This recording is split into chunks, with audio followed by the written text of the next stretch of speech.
Hi guys, welcome to another video from Overbite Gaming, and today we're taking a look at Black Ops 6, well the campaign of it anyway, because I hate multiplayer. So I've basically played pretty much all of the Call of Duty games, and I think the best one was Call of Duty 2, although I have a weakness, and that probably should be emphasized, a weakness for the Space Call of Duty, not Ghosts, the other one, where you could fly fighters and shit like that. I really like that for some reason, no idea why, but there you go. And we have Black Ops 6. I think it was the previous Black Ops I gave a miss because I only really enjoy playing the campaigns of them, and they're all very expensive, and as there wasn't a campaign I didn't see a reason to buy it. Last one I did play was, is it Modern Warfare 3 or Cold War? I can't remember which one came last, but whichever one came last. So Black Ops 6, it does a few different things. It doesn't start out on a very good foot at all, at least on PC. So what happens is, you load it, and then you've got to log into your Activision account. No idea what the password was, none at all. So I had to go and fuck around resetting that. So I finally sorted that out, logs in, opens up what's essentially a loader, right? It's I think it's like the Call of Duty HQ or something, where you can pick what you want to play. To its credit, you don't have to download all the parts of it, you can just download the bits that you want, which is nice. So I just obviously did the core game and campaign, and there was like an extras pack that I picked up as well, but I don't know what that is even. So I get into the HQ and it compiles shaders, which is a thing that games do, to stop it doing it during the game and creating starter and stuff like that, which is fine, okay. A little bit weird I'm having to do it for a launcher, but okay, so I wait for that to finish. And then it updates and it's like, yeah, I need to restart now. Okay, restarts it, okay. Click Black Ops 6 campaign, let's go! And it loads a Black Ops 6 campaign, and it goes, oh, I need to update this. Oh, for sake, you've just downloaded it, why do you need to update? Why isn't it the most current one? Okay, fine. It's like, I need to restart now. You'll see where this is going. So it restarts, I come back in, and it's compiling shaders for the campaign now. It's just like, honestly, I was almost done with it there. I was just like, I shouldn't have to be this aggravated trying to launch a fucking game. Why on earth do you have a launcher? Just let me fucking run the game, you idiots. So that wasn't a great experience. Another great experience came when I put like 4 hours into it, which is like roughly half the campaign, and then came back to play it again, and there was no save file for it, despite it auto-saving several times. So I was like, great. But I pushed through and got it done a second time. It is retaining my saves now in case you're interested.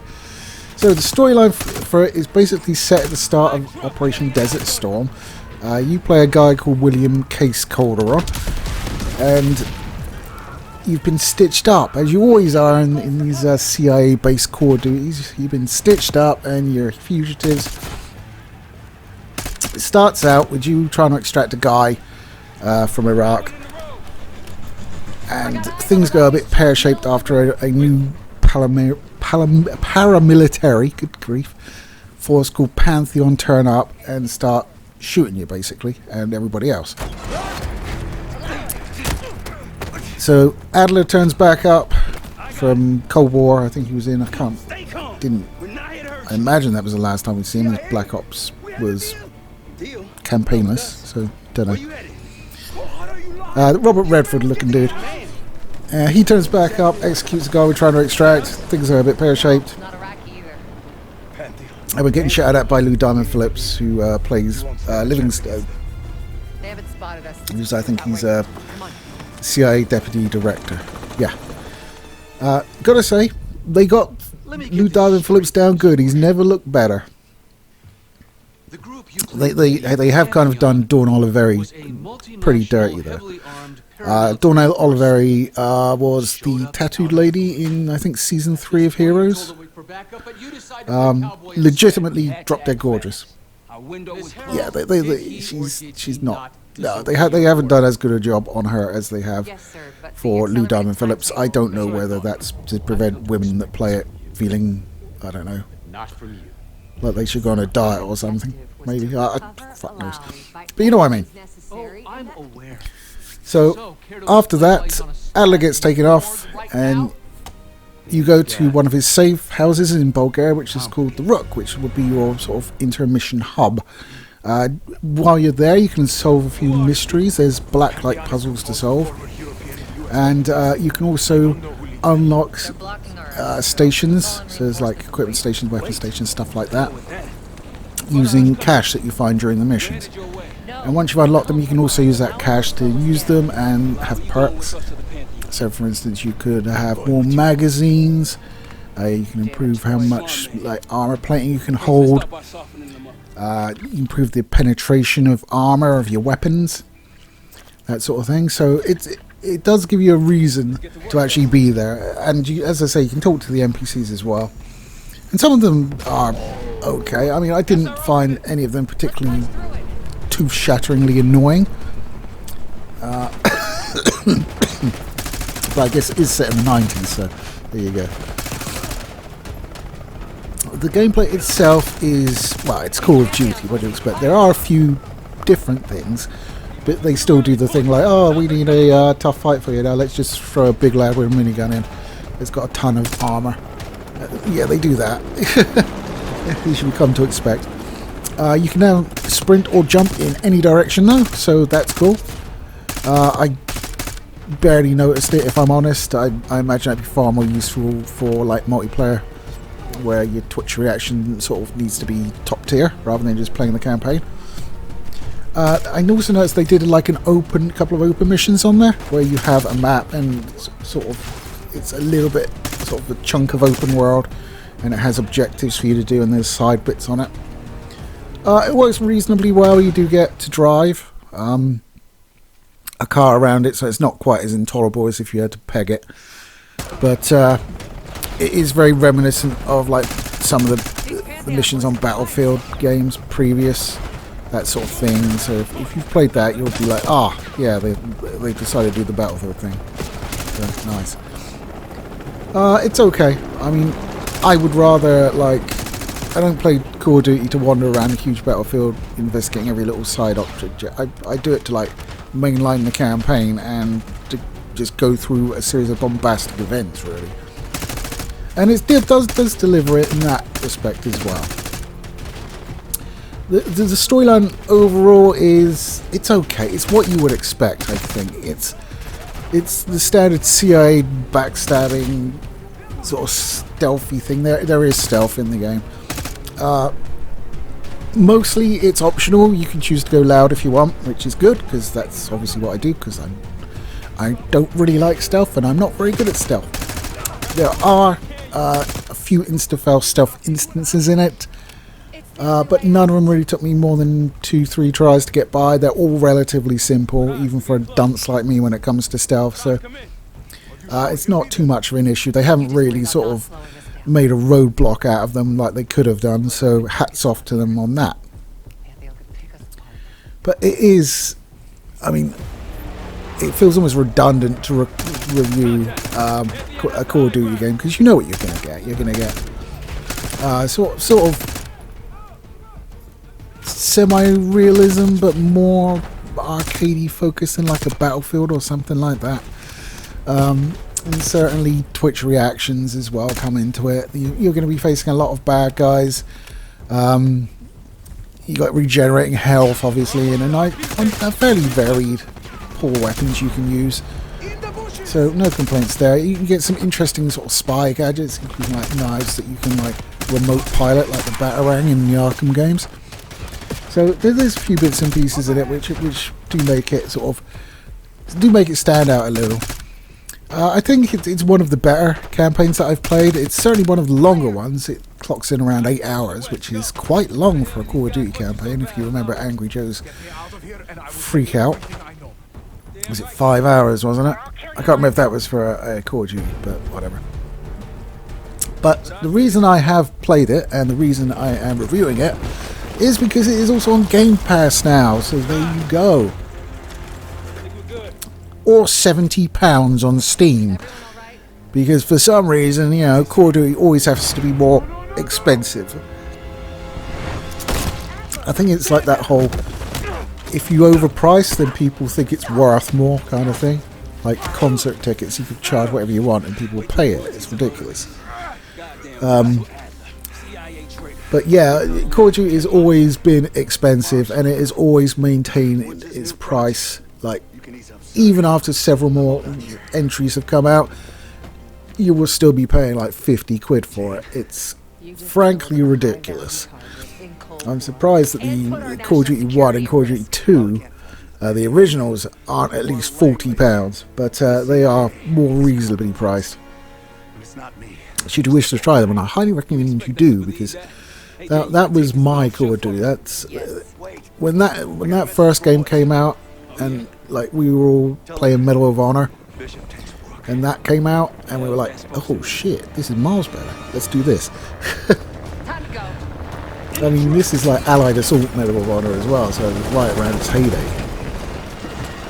So it just took the crown for me anyway. Certainly of World War II shooters, which it persisted with until we got Modern Warfare, which I think was the 4th one. We had a few expansions and a few throwbacks, like to the sort of Japanese theatre and all that. But like, Call of Duty is just like a train; it just does not stop. You will get one every year. It will be of varying quality. It will introduce very little that is new. It will always look nice. I will give them out the engine that they use. Does look nice, and it does run fairly well. I only had to tweak a few bits to get like quite high frame rates. I don't think it really ever dropped below 60 for me, so well done on that front. But considering it's probably the same thing you've used for the last 4 games, you know, you probably should be alright at using it now. So, yes, I would say it's the campaign is definitely one of the better ones. I mean, if you're going in just for the campaign, it's certainly not worth £70. If you want to play it on Game Pass, that's what I would recommend doing. Even if you haven't got Game Pass, just buy it for a month. I think they do like £1 introductory deals or whatever, where you get a month of it for £1. You know, it's an 8-hour campaign. You knock that out easy. So if you want to play it, there you go. That's probably your best way of doing it. I certainly wouldn't recommend it, you know, just for the campaign at £70. If you're going to be playing like the multiplayer for the next year, combined with obviously the zombies modes as well, then you know, it probably is more significant, because you're going to be putting hundreds of hours into that, and that's going to make £70 well worth it for you. But for me, just wanting to play the campaign, that would have been a huge ask for me. So I'm pleased to have been able to get it on Game Pass, which is lovely. Even if it does frustrate the fuck out of me running it. Just oh, I think game studios should stop trying to implement their own launcher bollocks. It's just anti-consumer at this point. I mean, like with Uplay or whatever it is now, Ubisoft Connect, I think. So I don't need it. I don't want it. You know, except when I'm abusing its Ubisoft Plus thing to play games I wouldn't pay money for, obviously. That's the only time I want it, though. I don't want it when I bought the game on Steam or on Origin or the EA Store or whatever the fuck it's called now, or, you know. I mean, I've had instances where I've had their launcher conflict with the fucking launcher that I bought it on. How's that for dumb? That was Far Cry 3, that was. I couldn't run Far Cry 3 for a while because the two launchers conflicted with each other. I was just like, what the You know, I appreciate I've bought it on this one, so I need to run it on this one, but why do I need this one? Oh, well, I am points, so you can unlock cosmetic things. Fuck off! Still, I don't think Ubisoft will be doing